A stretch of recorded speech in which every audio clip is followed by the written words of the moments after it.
Ya, jangan taruh imanmu pada pendeta sebesar apapun dia, tapi taruh imanmu pada Tuhan. Sebab Tuhan itu sanggup menuntun kita pribadi lepas pribadi. Ya, dengan dukungan beberapa orang teman, bahkan hamba Tuhan, ayo buka gereja, Bu. Ya, saya pikir itu juga sesuatu yang positif, dan sebagai hamba Tuhan ya memang tujuannya bakalan ke sana. Kami berdoa. Akhirnya saya bilang ya, seperti yang dulu saya juga saksikan di sini ya, ketika belum pandemi itu, ya Pak, saya nih sedang bergerak di YouTube, nggak tahu nih Tuhan suruh cepet-cepet ambil alih media untuk YouTube, untuk pelayanan, untuk pekabaran Injil. Tanpa saya tahu apa yang akan terjadi, kan kita semua nggak tahu. Ternyata ketika pandemi terjadi, ya semua nggak boleh beribadah. Ya, dan akhirnya orang semua cari di YouTube, saudara. Saya ingat sekali sebelum pandemi itu subscriber saya hampir mencapai 50.000. Ya, hari ini hampir 500.000. Ya, dan saudara, itu jiwa loh. Dari berbagai penjuru. Saya ingat ketika bulan Februari itu kita sudah mau sewa gedung di Neo Soho. Ya, dan ya saya terus berdoa bahwa pada Tuhan, saya bilang kepada suami saya, kita bergumul lagi. Karena saya tidak mau melakukan sesuatu yang bukan kehendak Tuhan. Karena percuma kita buang waktu, buang tenaga, buang pikiran, buang uang. Kalau melakukan sesuatu yang bukan Tuhan suruh. Dari dulu saya selalu uji di dalam perjalanan pelayanan saya selalu berkata, Tuhan, tuntun aku dan bawa aku di tempat di mana benar-benar Tuhan mau aku ada di situ. Ya, saya tidak mau gegabah dengan emosi saya. Ya, walaupun banyak orang, ibu kan khotbahnya bagus, ibu banyak yang mau dengar khotbah, ibu buka aja penggembalaan. Saya berdoa, saudara, dan 2019 itu ada seorang hamba Tuhan. Dia awalnya saya bilang sama suami saya gini, saya tuh dapat dari Tuhan waktu saya berdoa 2019. Akhir Tuhan tuh berkata begini, tahun depan aku akan memberkati engkau dengan tuaian bangsa-bangsa. Bukan hanya tuaian bangsa-bangsa, tapi berkat bangsa-bangsa. Waktu dengar itu saya sedikit tertawa, saudara. Karena saya bilang, alay banget. Alay. Ya, kita mikirin yang mau di Jakarta aja, ini udah gak kepikir. Mau mikir bangsa-bangsa itu bagaimana caranya. Tapi Tuhan itu ngomong, tapi kamu harus cepet ya siapin wadahmu itu, dulu YouTube itu. Saya bilang ke suami saya sambil tertawa, mungkin seperti Abraham ketika mendengar janji Tuhan bahwa Tuhan akan memberikan dia anak, lalu Sarah tertawa. Hah, aku hamil? Nggak mungkin. Ya, mungkin seperti itu. Saya ngomong ke suami saya Tuhan itu ngomong 2020 Tuhan akan memberkati kita dengan berkat bangsa-bangsa, tuaian bangsa-bangsa. Suami saya juga berkata, terlalu muluk-muluk kayaknya ya bangsa-bangsa ya. Pokoknya saya cuma ngomong aja, itu yang saya dapat, terserah kamu percaya atau tidak. Aku juga sih agak sedikit ragu. Saya share sama seorang hamba Tuhan, saudara dari Manado. Suami istri, dia bilang gini, Bu Debbie, kita berdoa, kayaknya kita dapat Ibu. Jadi kita berdoa bersama. Lalu ada seperti suara nubuatan, dia bilang, Ibu tahun 2019 Ibu jangan lakukan apapun. Jangan sewa gedung dulu, jangan bertindak apapun. Karena tahun 2020 itu Tuhan akan menuntun Ibu masuk ke pelayanan yang Ibu sendiri nggak pernah bayangkan. Dan tuaiannya raja-raja, Bu. Lebih halu lagi kan? Saya aja mikir tuaian bangsa-bangsa itu sudah halu, dia ngomong tuaiannya raja-raja. Ya, saya pikir raja dari mana ya? Tapi ya sudahlah, orang namanya nubuatan, ya uji aja dan ya terima aja gitu ya. Dan benar ya, Februari itu saya sudah harus bayar di telepon sama pihak manajemen gedung. Bu, gimana, jadi nggak? Kalau jadi DP dulu 80 juta.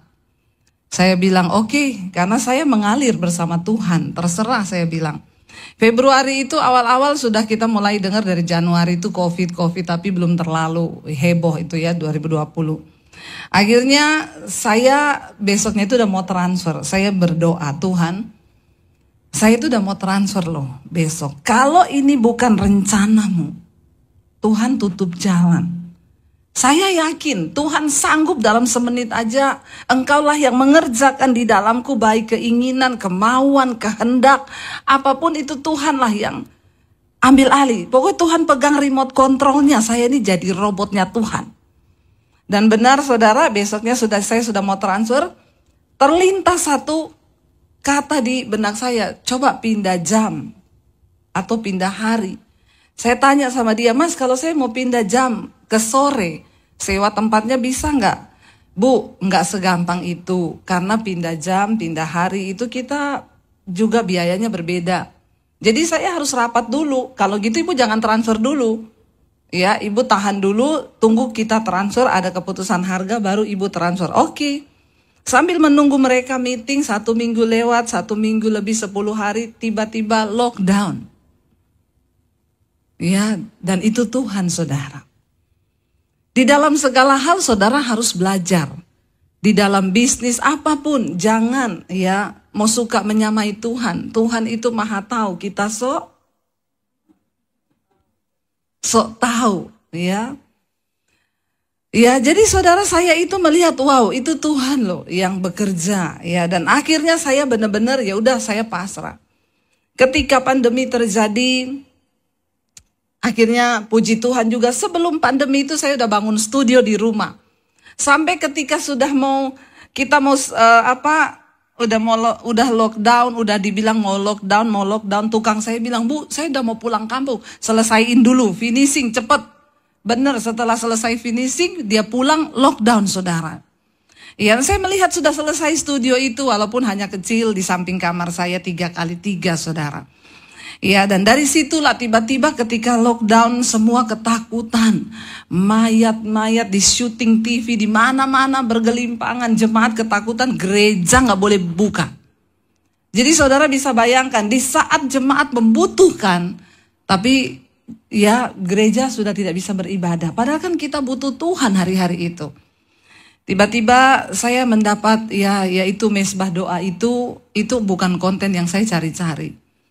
Ya, ketika saya itu selesai syuting hari itu, saya dapat pemberitahuan dari YouTube. Selamat Debbie Basjir, kamu bisa live streaming dari HP. Ya, pokoknya dapat fasilitas itulah, gini-gini dikasih keterangan. Saya coba-coba pencet dari HP saya. Tiba-tiba sudah live, saudara. Udah keluar di YouTube saudara. Lalu orang udah masuk, shalom Bu, kita mau ngapain Bu, apa yang sedang terjadi ya Bu, ini orang mati di mana-mana Bu, udah mau kiamat Bu. Saya bingung, suami saya di ujung ini, itu live, matiin. Saya bilang bagaimana? Ya. Tapi karena orang udah terlanjur masuk, ya udah saya akhirnya balas-balas komennya, iya, yang sabar ya, pokoknya kita percaya Tuhan pegang kendali, jangan takut berlebihan. Saya udah nggak tahu mau ngapain, suami saya duduk di keyboard, saya bilang, nyanyi. Ya, lalu akhirnya dia mulai main lagu, saya nyanyi cuma dari HP saudara. Akhirnya nyanyi, ya saya nyanyi, jemaat semua, mereka itu ya udah kirim gambar logo, nangis semua. Yang ikut malam itu ribuan awal pandemi 2020. Dari situ mereka bilang, Ibu besok lagi ya Bu, kita berdoa ya Bu. Lalu besoknya kita doa lagi jam 8 sampai hari ini saudara. Cuma 2 kali bolong saya.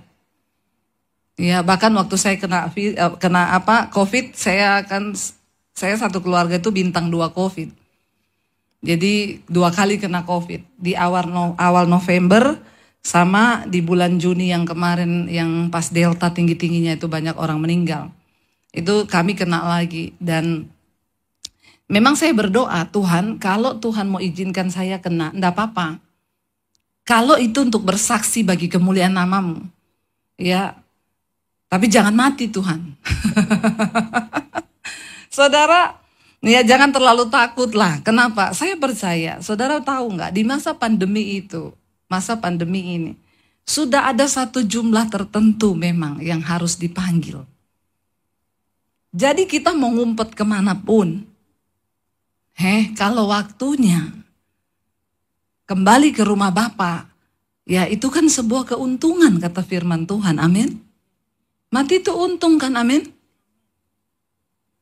Aminnya itu kayak tidak yakin. Ya, kalau aku hidup, aku mau hidup bagi Kristus, tapi mati itu sebuah keuntungan. Makanya saya nggak mau Takut berlebihan, saudara. Saya bilang, Tuhan kalau engkau izinkan saya kena, enggak apa-apa. Kalau itu untuk kesaksian. Makanya yang bulan Mei akhir kami kena itu saya belum tahu itu Delta karena belum top Delta itu. Ternyata setelah kita kena, saya dan suami, yaitu suami saya hampir lewat, saudara. Karena yang Delta itu dia menyerang pencernaan. Ya bukan batuk, tapi muntah terus suami saya. Karena kakak ipar saya meninggal di Solo kena Delta. Dan kita pergi lihat. Ya dan istrinya peluk-peluk saya, saudara nangis. Saya nggak tega, saudara. Bagaimana waktu dia meninggal itu, memang suaminya meninggal di rumah sakit. Mereka satu keluarga positif. Cepat sekali, umur 48 tahun, nggak ada sakit bawaan. Ya, lalu akhirnya suaminya langsung dikuburkan dari rumah sakit. Kita sudah komitmen kita nggak akan pergi lihat mereka di rumah. Karena kan lagi positif. Suami saya ditelepon dari tetangganya, kakaknya, kamu nggak kesini kenapa? Ini kakakmu tuh udah nangis di jalan guling-guling nggak ada yang lihat loh. Itu orang cuma intip dari jendela, saudara. Nggak ada yang datang. Semua takut. Saya bilang sama suami saya, rasanya jiwa hamba Tuhan saya kok meronta-ronta ya. Kita melihat kayak begini nih, bagaimana gitu ya. Di saat orang butuh kekuatan. Saya bilang, ayo antar saya ke sana. Saya enggak mencobai Tuhan loh ini. Tapi kayaknya ini waktu yang tepat untuk kita kasih dia penghiburan. Dia nggak terima, saudara, suaminya meninggal. Akhirnya suami saya bilang, yaudah saya antar ya. Tapi saya nggak mau masuk. Kamu aja yang masuk. Dalam hati saya, kalau saya ketularan kan kamu juga mesti ketularan. Satu jiwa bertobat, sisi rumah diselamatkan kan virus ini. Rohnya sama sih, penularannya.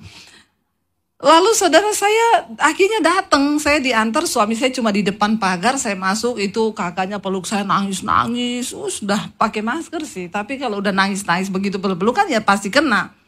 Akhirnya ya saya beri kekuatan penghiburan, selesai penguburan kita balik ke Jakarta. Sampai di Jakarta suami saya demam. Sakit, periksa dokter radang pencernaan dan lain sebagainya. Seminggu kemudian dia benar-benar udah gak bisa bangun. Dan saya baru kali itu lihat suami saya terkapar dan tidak bisa bangun, saudara. Benar-benar sudah putih di tempat tidur. Saya bilang, say makan, gak bisa. Makan apa tumpah terus. Saya bilang, kalau kamu gak makan, kamu gak minum, kamu dibawa ke rumah sakit, mati loh. Karena gak ada yang urus kan di rumah sakit. Siapa yang kasih minum coba. Minum aja tunggu jamnya. Saya bilang harus paksa. Dia bisa ketolongnya waktu saya beliin dia pisang. Karena dia suka pisang. Ketika makan pisang gak muntah. Saya dapat nih. Saya yakin itu juga dari Tuhan. Saya kasih dia pisang. Sehari dia makan satu itu udah puji Tuhan.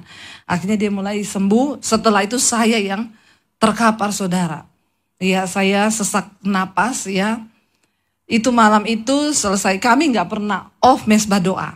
Dan tidak ada jemaat yang tahu kita kena COVID. Kita isolasi mandiri di rumah karena sudah dapat periksa, cek. Karena semua keluarga di Solo juga positif. Kami cek, ternyata kami positif, anak-anak negatif.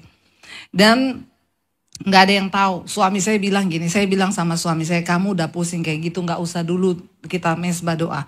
Kata suami saya, yang nunggu ribuan orang loh. Selama masih ada napas, tetap melayani Tuhan. Waduh, saya juga jadi bersemangat. Tapi setelah mesbah doa itu saya sesak napas. Sampai bunyi udah setan ngomong gini, abis ini kamu malam gak bisa tidur, nanti kamu dibawa ke rumah sakit. Di rumah sakit langsung dipasang ventilator, mati kau. Itu benar-benar setan. Karena memang saya melihat dengan mata kepala sendiri bagaimana ipar saya yang sehat begitu, cuma berapa hari nggak bisa makan, dibawa ke rumah sakit, ventilator, meninggal, saudara. Nggak main-main. Saya terpuruk, ya beberapa teman tahu, mereka bilang, Bu, kalau ibu butuh rumah sakit, kapan aja ibu hubungi. Pokoknya kita siap. Waktu itu juga obat-obat belum terlalu mahal, kita kenanya itu akhir Mei. Setelah Juni itu baru meledak itu Delta, saudara, nggak ada rumah sakit. Saya malam itu berpikir, saya mau telepon teman saya. Siapa yang mau saya telepon? Tiba-tiba Roh Kudus ngomong, kamu tuh hamba Tuhan. Terkutuklah orang yang mengandalkan manusia. Kenapa kamu gak cari aku? Malam ini angkat perjamuan kudus. Lalu saya bilang ke suami saya, Tuhan itu ingatkan saya kita perjamuan. Suami saya ngomong, saya juga dapatnya begitu. Yuk kita perjamuan. Kita perjamuan, taruh iman, percaya itu adalah darah Yesus. Segala kutuk, virus, apapun sudah dipatahkan di atas kayu salib. Lalu kita perjamuan malam itu, saudara tahu, malam itu selesai perjamuan, napas saya kebuka, plong, nggak ada sesak. Lalu jam 2 malam saya batuk, saudara, tiba-tiba tengah malam saya terbangun batuk, saya rasanya pengen muntah, saya lari ke toilet itu, semua riak keluar malam itu dan besoknya saya sembuh. Itu Tuhan luar biasa. Akhirnya saya bersaksi itu di channel YouTube saya bersaksi. Saya tanya sama Tuhan, Tuhan, kita ini hamba Tuhan loh. Kenapa kena lagi nih? Maksudnya 1 kali udah cukup lah. Nggak usah sampai 2. Tuhan jawabnya ini varian baru. Jadi kamu mesti rasa supaya kamu bisa bersaksi. Nah, kalau kamu nggak rasa bagaimana kamu bersaksi? Itu orang takut banget Delta waktu itu. Ya, akhirnya saya bersaksi. Dan saudara tahu, jemaat mesbah doa yang waktu itu sampai sampai nggak ada rumah sakit kan. Mereka praktekkan perjamuan kudus. Sampai ada satu bapak, dia sudah panggil istrinya, dia bilang gini, saya sudah nggak bertahan malam ini. Sudah nggak kuat. Saya cuma mau kasih tahu kamu, ada asuransi ini, pokoknya ini buat anak-anak. Istrinya juga udah nangis karena mereka satu keluarga COVID waktu itu Delta. Istrinya tiba-tiba ingat, dia bilang, Pak, kan Bu Debbie bersaksi mereka perjamuan sembuh. Kalau Papa masih kuat, ayo pimpin perjamuan malam ini. Lalu dia imannya bangkit, mereka perjamuan malam itu. Saudara, sama persis, malamnya dia muntah-muntah, riaknya keluar semua dan hari itu dia disembuhkan. Saya mendengar banyak kesaksian, bahkan dari luar negeri di Amerika, satu keluarga. Itu mereka lakukan perjamuan dan mereka disembuhkan. Itu nggak ada rumah sakit. Makanya saya mau berkata saudara, ya jangan sampai ketika ya keadaan di sekeliling kita rasanya begitu, lalu kita nih kehilangan iman, kehilangan rasa percaya kepada Tuhan. Sampai ketika ya saya melihat bagaimana pertolongan Tuhan dari segala sisi, dari segala aspek kehidupan kami. Saudara tahu ketika awal pandemi itu, saya semua jadwal cancel. Saya dan suami kami ini hidup dari pelayanan. Gak ada pelayanan sama sekali. Ya saya bilang sama suami, ini kita gak tahu mau hidup bagaimana. Tapi mungkin yang terburuk kita jual rumah Jakarta, kita pulang Solo. Satu hal saya bilang, Tuhan, saya tidak akan menyalahkan Tuhan. Tapi saya bersyukur ada rumah yang masih bisa dijual. Dulu kan gak ada yang bisa kita jual. Sekarang ada rumah itu puji Tuhan, haleluya 12 kali kan. Yuk. Kenal Tuhan dengan benar yuk. Sering kali orang itu udah punya rumah, udah punya aset nih 10-20. Hilang 1, bersungut-sungut stres. Dia lupa mensyukuri yang masih ada. Dan saya bilang saya bersyukur ada yang bisa dijual. Ya dulu yang mau dijual apa? Nggak ada. Emas aja saya punya sih emas 70 kilo. Mas Daniel. Ya, tapi kan beda saudara, ya. Mas Daniel tuh makin berat, makin turun harganya. Kalau Mas Murni itu kan makin naik juga harganya. Nah itu bedanya saudara. Lah nggak ada yang bisa dijual dulu. Sekarang bersyukur Tuhan ada rumah.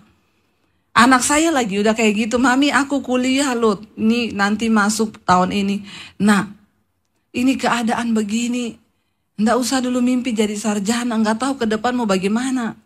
Itu juga tidak menentukan masuk surga, nak. Saya mau menghibur diri, saudara. Tapi saya iseng tanya dia, berapakah kira-kira pendaftaranmu? 70 juta kuliah. Aduh, semakin tidak ada harapan saya bilang, gak usah dulu. Tapi kalau Tuhan berkehendak, gak ada yang mustahil. Di tengah masa pandemi, yang ada hanya ucapan syukur. Ya, kalau saudara punya tabungan di bank, punya deposit di bank, wah nyaman aja nikmati pandemi. Ya, tetapi saya percaya memang pandemi kemarin itu pemurnian. Iman benar-benar sedang diuji dan dipertaruhkan. Akhirnya saudara saya cuma bilang sama suami, ya kita siap-siap saja. Semoga ada yang beli, tapi aku tahu Tuhan tuh gak pernah terlambat. Pasti dia kirim pembeli tepat pada waktunya. Di tengah masa pandemi saya nggak tahu mau ngapain, tiba-tiba saya pengen ngelukis. Saudara sudah dengar kesaksian saya itu kan? Saya melukis ya, lukisan saya sampai hari ini udah keluar 40 lebih lah. Yang tertinggi itu 75 juta saudara. 50 juta, 25 juta, Tuhan itu, ya itu tadi. Kau lebih tahu yang terbaik bagiku, kau lebih sanggup pulihkan hidupku, makanya jangan so tahu. Saya melihat dari situ ketika memang anak saya harus masuk kuliah butuh 70 juta, ada yang beli lukisan saya 70 juta. Sampai saya WA, kayaknya salah transfer ini. Kelebihan 01. Dia bilang, enggak Bu, itu yang Tuhan taruh di hati saya. Dan itu pas untuk bayar kuliah anak saya. Setelah itu saudara, saya tidak tahu bagaimana Tuhan sanggup membalikkan keadaan. Yang tadinya kami berniat jual rumah, saya mau bersaksi hari ini, saya malah beli rumah lagi. Dan bukan cuma Raffi Ahmad bangun studio, saya lagi bangun studio hari ini. DBTV saudara. Bukan hanya itu, di tengah masa pandemi, Tuhan memberkati kami. Dan kami bisa bangun 15 gereja di desa. Itu yang paling wow. Apa yang tidak pernah kita pikirkan, itu yang Tuhan sediakan. Siapa? Coba dengan hitungan matematika kayak apa kita bisa memikirkan semua yang Tuhan buat. Saya aja kalau merenung sampai sama suami saya itu tiap hari di rumah cuma gini. Tuhan itu ya. Cuma gitu udah enggak ada kata-kata saudara. Benar-benar melihat apa yang dia buat itu benar-benar cuma bikin kami kagum benar-benar ya. Dan hari ini bagaimana kita bisa mengalami janji Tuhan, bagaimana kita bisa mengalami pemeliharaan Tuhan. Mari kita mengenal Tuhan dengan benar.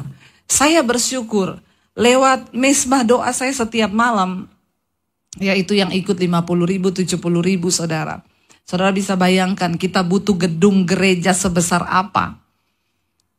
Menampung 70.000 itu, dan itu 70.000 itu satu channel, satu akun YouTube itu yang nonton satu keluarga. Ya, saya cuma bisa melihat Tuhan itu dan mereka tuh bersaksi, Bu, dulu saya ini jadi Kristen puluhan tahun, Bu, tapi saya baru mengerti kebenaran. Ternyata ada begitu banyak orang jadi Kristen puluhan tahun tapi nggak ngerti. Ya, mereka cuma datang, duduk, diam, pulang, denger. Karena itu mereka, nah saudara, bagaimana kita bisa memahami Tuhan dengan benar? Nah, paradigma kita harus benar-benar masuk. Saya pernah nyampaikan di sini kalau nggak salah dulu.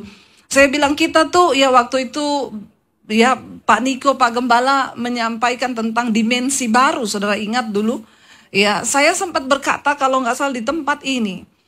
Untuk memasuki dimensi Tuhan, jangan pikir itu enak. Dan itu seperti roket yang sedang diluncurkan keluar angkasa. Ketika dia harus menembus gaya gravitasi bumi atau atmosfer bumi, itu dia membutuhkan extra power, benar-benar kekuatan yang dahsyat. Bahkan yang tidak kuat meledak di tengah jalan. Tetapi ketika dia sudah menembus gaya gravitasi bumi, dia udah tinggal mengorbit saudara. Melakukan semua tugas. Saya ingat banget saya pernah sampaikan di sini. Memasuki dimensinya Tuhan. Itu seperti itu. Waktu engkau mau mengenal Tuhan dengan benar. Roket itu ada daya tarik. Waktu dia mau menembus bumi kan ada gerakan. Ada tenaga yang mau melemparkan dia ke bawah. Waktu engkau pengen mengenal Tuhan dengan benar. Iblis tuh gak pernah mau tinggal diam. Ada satu kuasa yang akan terus berusaha menarikmu. Mungkin lewat ketakutan, kekhawatiran, masalah. Tapi dekatkan diri dengan Tuhan. Kenali Tuhanmu dengan benar. Kenali cara kerja Tuhan. Terlalu rugi kita hidup singkat di dunia. Kita gak mengalami Tuhan saudara. Kita nggak ngalami janji-janji penyertaannya. Bagaimana Tuhan berkata, aku akan menyertai kamu, aku akan memberkati kamu. Terlalu banyak janji yang banyak orang Kristen tidak mengalami. Makanya saya dapat orang-orang datang konseling, Bu, kenapa suami saya dapat suami kayak begini, Bu? Ya, suami saya itu begini. Ya, Ibu tolong doakan suami saya supaya dia bertobat. Nih salah satu yang saya bilang harus dirubah nih. Ibu harus kenal Tuhan dengan benar dulu ya. Jangan titip doa suamimu sama saya. Saya tidak mungkin menangis buat suami ibu. Hello? Saya tidak cinta suami ibu. Nggak mungkin saya berdoa untuk suami ibu sambil menangis. Tuhan berkati Tuhan. Iya, siapa? Kita pakai nama siapa yang bagus? Yang tidak ada di sini lah namanya ya. Nggak mungkin kan saya Tuhan berkati James Tuhan. Saya bilang saya nggak mungkin berdoa begitu ibu. Apalagi kalau suami saya lewat dia dengar saya menangis buat James. Rumah tangga kami bisa terguncang gara-gara saya doakan suamimu. Jangan titip doa. Jangan tulis formulir doa. Biar mau dibawa ke Israel sekalipun. Ayo berubah, punya cara pandang yang benar terhadap Tuhan. Kalau engkau tidak datang sendiri kepada Tuhan, engkau nggak bertobat, dan engkau tidak hancur hati di hadapan Tuhan, gak mungkin engkau bisa melihat penyertaan dan pembelaan Tuhan. Saya ajarkan itu di jemaat Mesbah Doa. Jangan cari pendeta. Nggak ada pendeta yang terlalu sakti untuk menangisi keluargamu di hadapan Tuhan. Doa seperti apa yang bisa menyelamatkan orang? Doa seperti apa yang bisa mengguncang pintu sorga? Doa yang lahir dari iman yang benar dengan hancur hati engkau nangis di hadapan Tuhan. Kenapa saya bilang jangan bawa sama saya? Ada orang-orang Kristen, Bu. Tolong doakan, 1, suamiku namanya Tony. 2, anak saya Desi. 3, ini. Saya bilang, emang saya pendeta apaan? Dipikir kita nih makelar. Mau masuk surga? Nggak bisa saudara. Ayo kita punya pengenalan yang benar akan Tuhan. Supaya hidupmu tuh nggak sia-sia. Imanmu tuh nggak sia-sia. Pengenalanmu akan Tuhan tuh nggak sia-sia. Ya nggak ada. Makanya saudara, sudah terlalu banyak orang Kristen mengalami banyak kegagalan, malapetaka karena nggak kenal Tuhan. Nggak kenal firman-Nya. Nah hari ini yuk kita baca bersama dulu Filipi pasal yang pertama mulai ayat yang ke-15 sampai ayat yang ayat 15 dulu, nanti kita lihat sampai ayat yang keberapa. Filipi 1, Efesus. Kenapa mata saya bisa lihat Filipi ya? Efesus 1 ayat 15 saudara ya.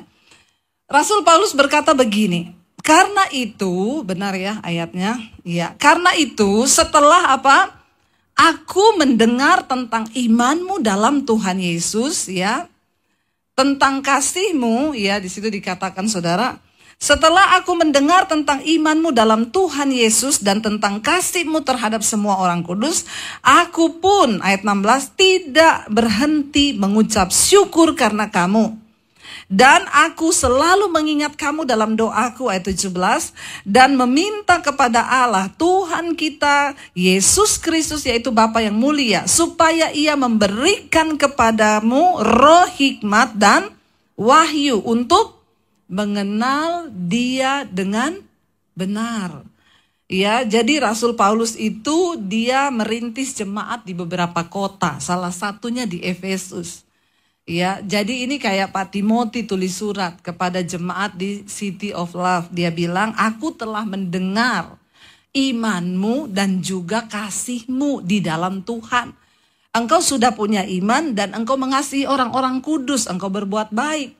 Ya, tetapi dia berkata, aku berdoa supaya jangan cuma punya iman, jangan cuma punya kasih, tapi aku berdoa supaya Tuhan memberikan kepadamu roh hikmat dan wahyu.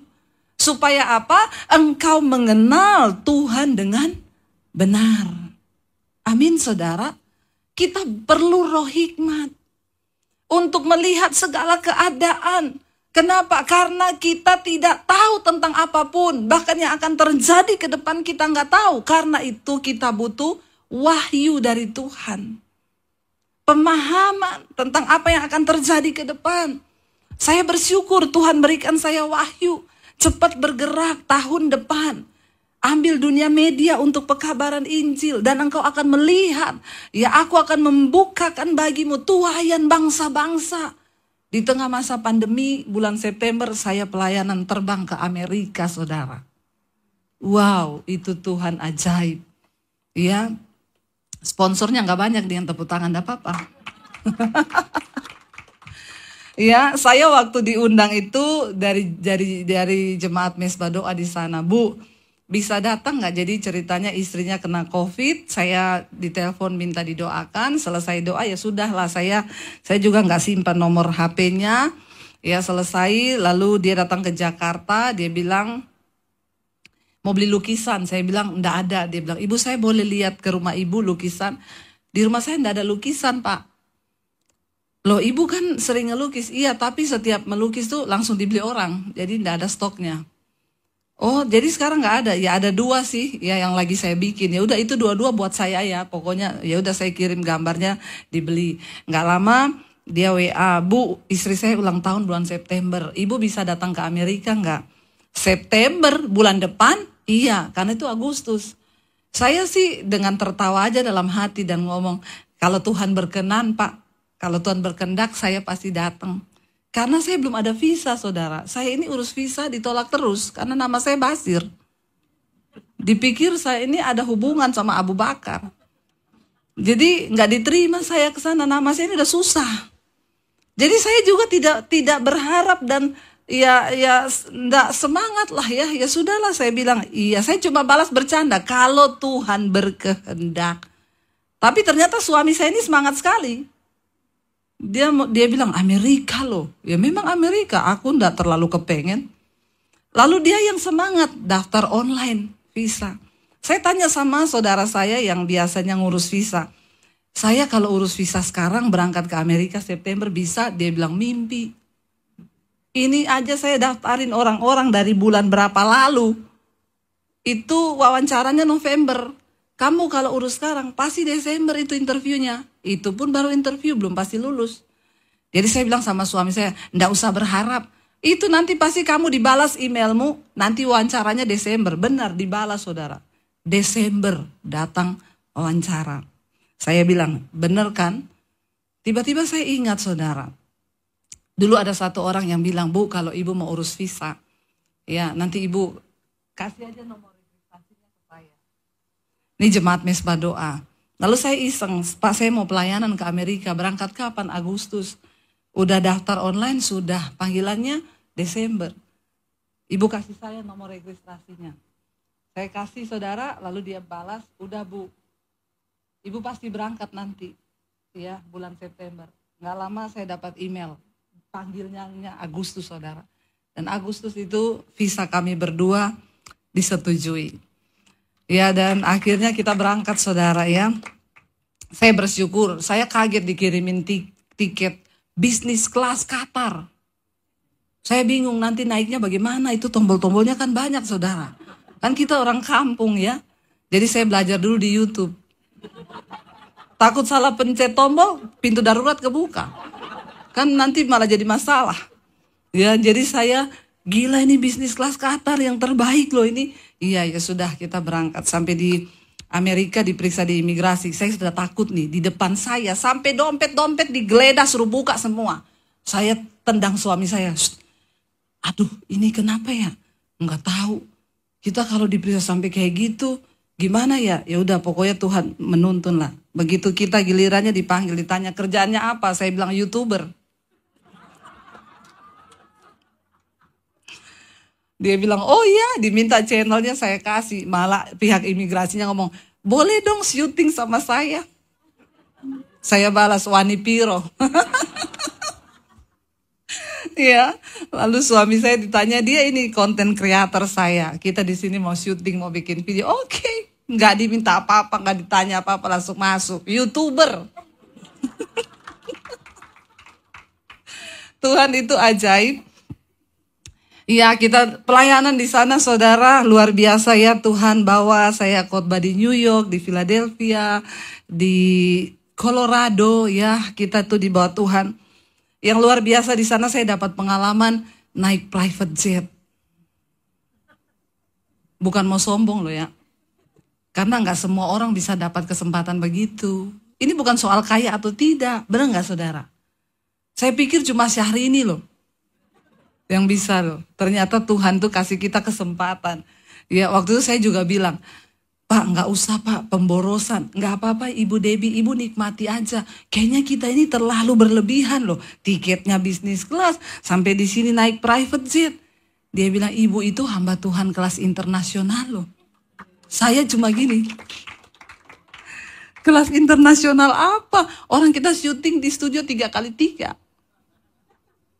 Dia cuma bilang, ibu tuh nggak tahu ya.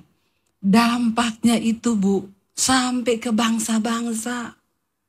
Tuhan itu ingetin saya, ini loh yang aku bilang. Kamu akan aku berikan tuayan dan berkat bangsa-bangsa. Saudara tahu saya khotbah di sana, orang terbang 6-7 jam dari negaranya masing-masing datang. Cuma untuk ketemu Ibu Debbie dan bersaksi. Saya mengalami perubahan hidup Bu di tengah masa pandemi. Saya diubahkan Tuhan. Dulu saya pemarah, tersinggungan. Dulu saya berantem sama suami. Tuhan ubahkan saya, makanya saya pengen ketemu Ibu. Wow. Saya melihat bagaimana, saudara, jadi bayangkan saya mau naik kapal aja, mau ke Liberty, itu ada yang kenal saya, padahal udah pakai masker, pakai topi. Ibu Debbie Basir ya? Kok tahu? Iya Bu, saya tiap malam nonton YouTube, minta foto. Di toilet, di mana orang tahu. Saya baru tahu, justru baru tahu saya. Kan selama ini saya tidak merasa jadi hamba Tuhan. Kayak tadi Bapak bilang, Bu Debbie kan hamba Tuhan, besar badannya Pak. Karena saya tidak merasa, saudara, kita cuma syuting di depan kamera. Memang yang nonton 70.000, bahkan khotbah saya ada yang udah jutaan sekarang. Jadi saya tuh baru menyadari, baru ngeh ternyata, wow, apa yang Tuhan buat, apa yang Dia ucapkan, wahyu yang Dia sampaikan, itu benar-benar terjadi. Saya diundang ke Makassar pelayanan. Habis itu saya bilang, ditanya, Ibu mau jalan-jalan ke Toraja nggak? Mumpung di Makassar Bu, kita lari ke Toraja. Oke, saya ke Toraja saudara. Saya nginep di satu hotel, yang punya hotel tahu kalau saya datang. Ibu Debbie nginep di hotel saya ya, iya. Ibu cuma datang jalan-jalan, iya. Ibu, di sini Jemaat Misbah doa banyak, jangan cuma jalan-jalan. Ibu bikin ibadah ya. Saya bilang ini kan masih pandemi Bu, nggak apa-apa kita nanti prokes Bu ya. Saya atur tahun lalu saudara. Ya Ibu atur aja, saya kasih waktu pokoknya jam 10 setelah itu. Karena saya ini mau jalan-jalan Ibu, bukan mau pelayanan. Iya, jadi saya pikir dia cuma atur, orang datang kita doa bersama pulang. Saya habis pergi foto-foto, ngejar matahari terbit di negeri di atas awan di Toraja. Balik ke hotel, ini kok kayak ada KKR. Saya bilang suami saya, kayaknya ini pernikahan. Nggak mungkin ini acara yang cuma semalam kan, persiapannya cuma semalam, nggak ada brosur, nggak ada apa. Kata suami saya, nggak tahu tapi kayaknya acaramu loh, nggak mungkin ini pernikahan nih kayaknya. Saya datang, orang berebut minta foto saudara, baru di depan, Ibu Debbie saya mau foto. Ih bener ini acara kita loh. Udah gitu abis itu foto-foto saudara, saya lari kan ke kamar ganti baju. Saya bilang sama suami saya, kalau gayanya kayak gitu tadi, kita mending jangan lewat depan, kita lewat belakang. Capek foto-foto saudara, nggak enak ternyata jadi artis. Untung saya bukan artis, karena harus senyum-senyum terus kan, kering juga gigi. Saya bilang sama suami, kita lewat belakang, jangan lewat depan. Lewat belakang saudara, lewat belakang-belakang, lewat kamar mandi, lewat pinggir-pinggir. Tukang kebun, tukang sampah, itu kan di Toraja banyak orang Kristen. Lagi nyapu, lagi cabut rumput, lagi mengut sampah. Ibu Debbie boleh foto nggak? Saya gini, waduh lolos dari sana, kena di sini juga kita. Tapi ya sudahlah, berarti berkatnya mereka, karena mereka nggak mungkin berdiri di sana. Saya langsung, semua bareng langsung ya, langsung nggak usah satu-satu ya. Lari semua, lepas sapu, lepas. Tuhan tuh ngomong, lu lihat apa yang aku buat. Dan mereka itu datang menangis saudara. Ibu saya bersyukur Bu, saya ini tadinya Kristen yang tidak mengerti. Saya merokok, saya minum. Tapi setelah saya ikut mesbah doa, hidup saya diubahkan Bu. Saya sekarang hidup takut Tuhan. Rumah tangga kami dipulihkan. Itu yang membuat saya menangis saudara. Apa yang tidak pernah saya pikirkan, ternyata sebegitu Tuhan tuh bekerja luar biasa. Ini saya udah ada permintaan Ibu. Februari Ibu bisa datang ke LA, ada 100 gereja yang menanti Ibu di sini. Saya bilang 100 gereja, berarti saya berapa tahun di sana? Nggak usah tahun Bu, nanti kita kumpulin beberapa gereja yang dekat, itu kita bikin KKR, kita sewa satu gedung dari berbagai gereja. Waktu saya di Toraja itu masuk di ballroom hotel, saya lihat saudara, hati saya itu terharu. Orang datang itu penuh padahal udah prokes ya. 500-an satu malam toh itu lewat WA. Dan yang membuat saya bersuka cita, dari berbagai gereja Katolik, gereja Toraja, GBI, bersatu kita berdoa bergandeng tangan memuji Tuhan. Tuhan tuh bilang, ini loh pelayanan yang aku buat untuk kamu. Jadi setelah ini kita akan bikin mesbah doa keliling ke kota-kota. Kita berkati Makassar, kita berkati Manado, kita berkati kota-kota. Saya melihat apa yang Tuhan buat. Saudara, kenapa kita butuh mengenal Tuhan dengan benar? Minta roh hikmat dan wahyu dari Tuhan. Kenapa? Tuhan itu punya rencana secara pribadi-pribadi lewat hidup kita. Saya bersyukur menerima begitu banyak kesaksian. Ada seorang ibu kemarin beberapa waktu lalu dia ketemu saya, dia cerita. Bu, saya ketika masa pandemi, saya ini sudah tidak bekerja, saya sudah keluar dari kerjaan saya karena anak-anak sudah cukup mapan. Mereka meneruskan di bidang properti, Bu. Tetapi ketika kemarin pandemi itu terdampak, Ibu tahu sendiri properti lesu, anak-anak saya terjebak hutang. Lalu saya begitu tertekan, Bu, karena saya tahu kekuatan keuangan saya itu kalau dihitung pandemi yang gak menentu ini sampai berapa, sampai kapan. Ibu tahu saya berdoa apa sama Tuhan ketika pandemi, saya bilang, Tuhan ambil nyawa saya. Saya sudah tidak sanggup menghadapi pergumulan yang berat ini melihat anak-anak terjebak hutang. Lebih baik saya mati. Lalu Tuhan itu ngomong sama dia, enak aja kamu minta mati. Terus kamu tinggalin anak-anakmu dengan pergumulan, siapa yang akan menguatkan mereka? Dia bilang di saat itu, Bu, di saat saya terpuruk, tertekan, saya dikirimin channel Ibu. Saya ikuti mesbah doa setiap malam, iman saya bangkit. Firman Tuhan membuat saya kuat. Lalu saya percaya bahwa Tuhan punya rencana, saya nangis di kaki Tuhan, Bu. Saya mengalami Tuhan, semua ketakutan diangkat oleh Tuhan, dilenyapkan. Lalu saya mulai berdoa dengan iman. Lalu dia bilang tiba-tiba bos saya menelpon saya. Kamu sekarang ngerjain apa? Nggak kerja apa-apa, Pak. Jangan diam aja di masa pandemi, ayo jualan properti lagi. Dia bilang, saya tahu itu cara Tuhan, Bu. Memang secara manusia semua properti lesu, tapi karena di saat saya beriman, itu yang datang berarti itu cara Tuhan. Saya ambil kesempatan itu dan Ibu tahu dia bersaksi sama saya. Ibu, ketika saya bergerak bersama Tuhan, di tengah keadaan pandemi, Ibu tahu omset penjualan saya setiap bulan ratusan miliar. Bukan ratusan juta, Bu. Dan itu tidak pernah saya lakukan sebelum masa pandemi. Loh, keadaannya semua sama pandemi, saudara. Tetapi hanya orang-orang yang akhirnya mengenal Tuhan dengan benar dan mau mengubah cara pandang dan paradigmanya sesuai firman Tuhan, mereka yang akan melihat. Dia bilang terselesaikan dan saya mengucap syukur Tuhan itu dahsyat. Coba kalau dia terpuruk hari itu. Saudara, Tuhan tidak pernah menciptakan kita untuk menjadi orang-orang yang kalah. Hanya ketika engkau mengenal siapa Tuhanmu, bagaimana cara kerja Tuhan. Hari-hari ini jangan terlalu pakai logika, tapi mari andalkan Tuhan. Masuk dalam dimensinya Tuhan, dan mari kita mulai ubah setiap cara pandang kita. Supaya kita melihat, ya paradigma kita diperbaharui sesuai dengan firman. Bukan lagi kepinteran kita, karena terkutuklah orang yang mengandalkan manusia. Ini cuma salah satu dari kesaksian. Begitu ribuan kesaksian yang setiap malam saya bacakan di mesbah doa. Orang-orang mengalami Tuhan secara pribadi. Dan yang luar biasanya sekarang, mereka bilang, Bu, sekarang kami datang sendiri sama Tuhan. Nggak titip doa sama pendeta. Saya pelayanan di Amerika, pendetanya bilang, Ibu Debbie nanti waktu selesai khotbah, Ibu bisa mendoakan jemaat satu-satu di pintu luar. Oh tidak, Pak.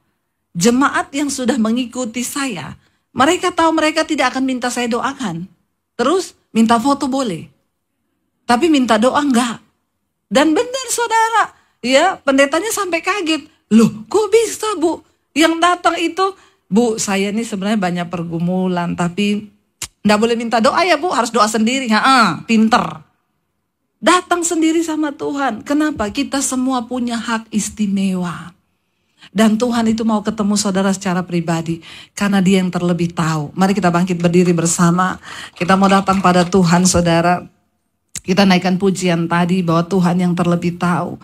Untuk mengatur hidup kita. Karena itu kita hanya perlu minta roh hikmat dan wahyu. Apapun yang kau hadapi hari ini, datang pada Tuhan. Katakan pada Tuhan, ya, bahwa kami mau percaya Tuhan yang terlebih tahu apa yang kami butuhkan hari-hari ini. Kami tanggalkan semua kepandaian kami, kepinteran kami. Kami taruh semua pengharapan kami hanya kepada Tuhan saja. Angkat imanmu hari ini, saudara. Jangan lihat keadaanmu, jangan lihat sekelilingmu. Keadaan bisa berubah, tapi kita punya Tuhan yang gak pernah berubah.